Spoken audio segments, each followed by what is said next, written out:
Hello everybody and welcome to the Import-Export Hub channel weekly in Israel. Bogdan here, your host for the next couple of minutes. And guys, without anything else to add here, let's start with the quiz question for this week, which is related to the trending topic in the United States, where it seems that all of a sudden there is no more baby formula on the market. So in this context, I thought that this week quiz question should be related to infant or baby formula.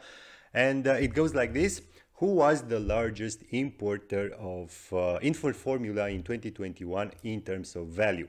And the options here are China, the United Kingdom, or France.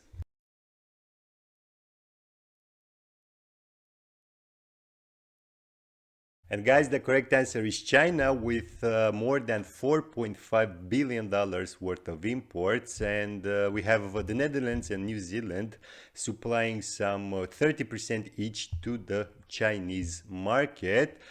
And with this being said, I will now move on to the Freightos index, guys, which in the last 2 weeks behaved quite strange, if you ask me, with an increase in week 20 here and then a sharp decrease in week 21. And now the overall index value is at $7,851. And I've said strange behavior because everybody expected that with the opening up of Shanghai, the exports will surge. Well, it seems that things are more complicated than anticipated. There is no rush for securing inventories. People are starting to spend a lot more on services and traveling. There are a lot of uncertainties in terms of inflation or stagflation. And right now we see a lot of pressure on the spot rates, even with all the blank sailings and capacity management in place from the shipping companies. Maybe, just maybe, the exporters and the importers are lagging, but frankly, I don't think that we will see a huge increase in the months to come. And maybe we will reach the plateau I was telling you about at the beginning of the year, around 8 or 8.5K. Anyways, another thing to consider here is the huge difference in relative terms, at least in how the rates developed in the last week. And for this, I will move to the main trade lanes. And as usual, I will begin with the Trans-Pacific ones, which both fell, and we have 16% on the sub-index connecting China to North America West Coast, and 9% drop on the sub-index connecting China to North America East Coast. So quite volatile, the Trans-Pacific head hauls on week 21. On the other side, last week, the crossways head hauls were more docile, if you want, practically having more or less the same values as they did in week 20. And I don't know if this is because of, I don't know, better capacity management coming from the shipping companies, or if the uncertainties in Europe from February this year did this, or maybe it's a combination of both factors. But for these head hauls too, I won't be surprised to see a big fall in the spot rates as the big season will approach, and there won't be any importers in Europe willing to source that much from China or East Asia.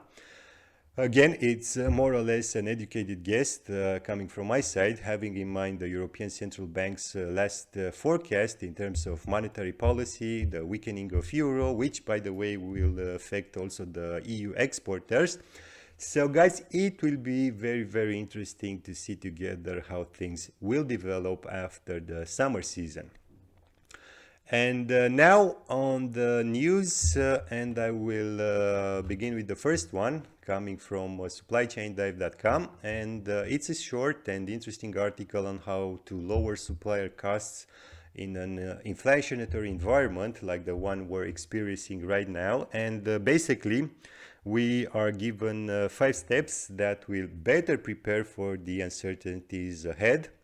The first one concerns the core procurement strategy of the business, in which you should think on how you're managing the pricing pressures with your customers, in which basically, let's be honest, you have just two options really. You're either eroding the margin which hits your positive cash flow, or you're passing it through the customers and potentially lose business. So the idea here is to stay focused and try to have a holistic approach.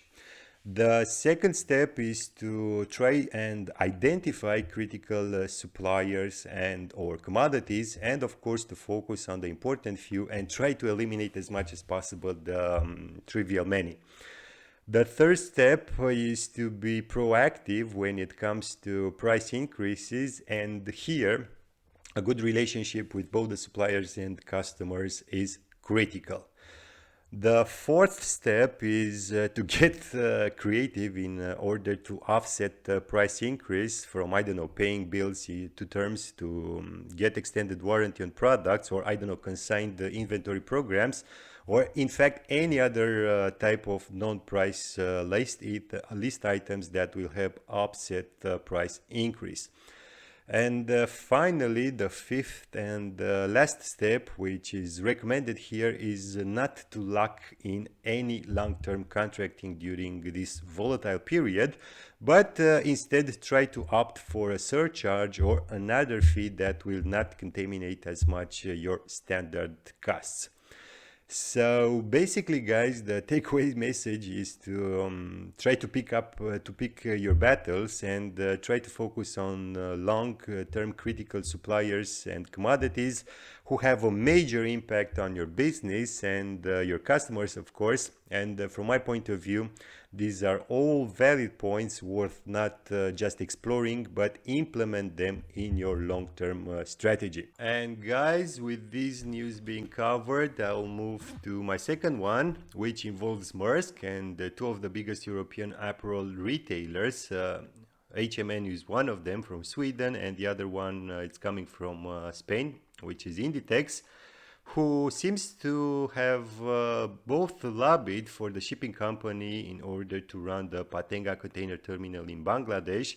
And guys, I wouldn't bother to cover this topic if this is not again another mean in which the shipping lines lobby through proxies in order to secure even more business in their vertical integrated operations. This time, of course, in the terminal operations via APM terminals. Anyways, I'm not going to cover more on this story. There is not really much to cover here. I just wanted to point out another way in which the big boys, through their scale and power, manage to lobby in order to push their interests. And yes, it's all part of the game, maybe a game in which trade and power is becoming more and more regional, as I've anticipated. And this brings me to my third news coming from Politico.com, which covers the Davos reunion taking place right now. I highly recommend you to read the entire article, but in this section I'll focus on the last part of the article, in which Adam Tooze from Columbia University is expecting a reconfiguration of globalization, rearrangement and politicization in certain aspects of certain relationships, but also a regionalization of globalization, as Alexander Stubb, the former Prime Minister of Finland, says. And I don't know for you guys, but I do agree with both of them on this point of view. And again, I highly recommend you to carefully read the entire article, because the end of globalization is not here yet. It's here to stay, but as with all the living forms, it changes with time. Sometimes is changing in something better, and sometimes is changing in something worse. And we will see together what the future brings to us. And now moving on with the news, as I don't want to make this video too long, I have another one coming from Maersk website, and it involves the potential dual fee surcharge for Pacific Southwest ports, particularly Los Angeles and Long Beach ports. If you remember the story from last year's announcement, as Maersk and other shipping lines are expecting high volumes coming from China, as Shanghai is gradually opening up. And frankly, here, guys, my personal opinion is that the huge volumes they are anticipating won't become a reality. And if you want, this is more like a kind reminder approach towards the US importers and or exporters, as they will have to behave reasonably and pick up or return their containers as soon as possible in order to avoid these fees. I don't think that these surcharges are going to be put in place like ever. It's just a way to scare them if you want, especially considering the round the corner West Coast International Longshore and Warehouse Union negotiations taking place right now, if I'm not mistaken, which hopefully will end with an agreement by June 30th, which by the way is the end of the current contract.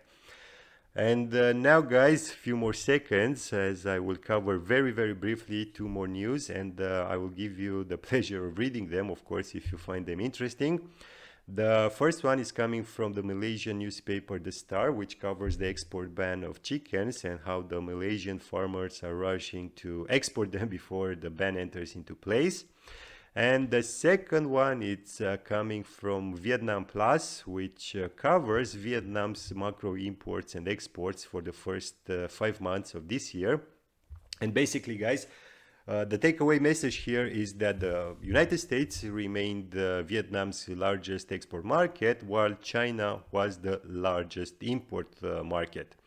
Nonetheless, if you ask me, in the next couple of years, Vietnam will continue to steal important business from China, especially in the labor-intensive manufacturing sector, where, let's face it, for quite some time, Vietnam is no longer an option for the US and European brands, but rather a must-go place.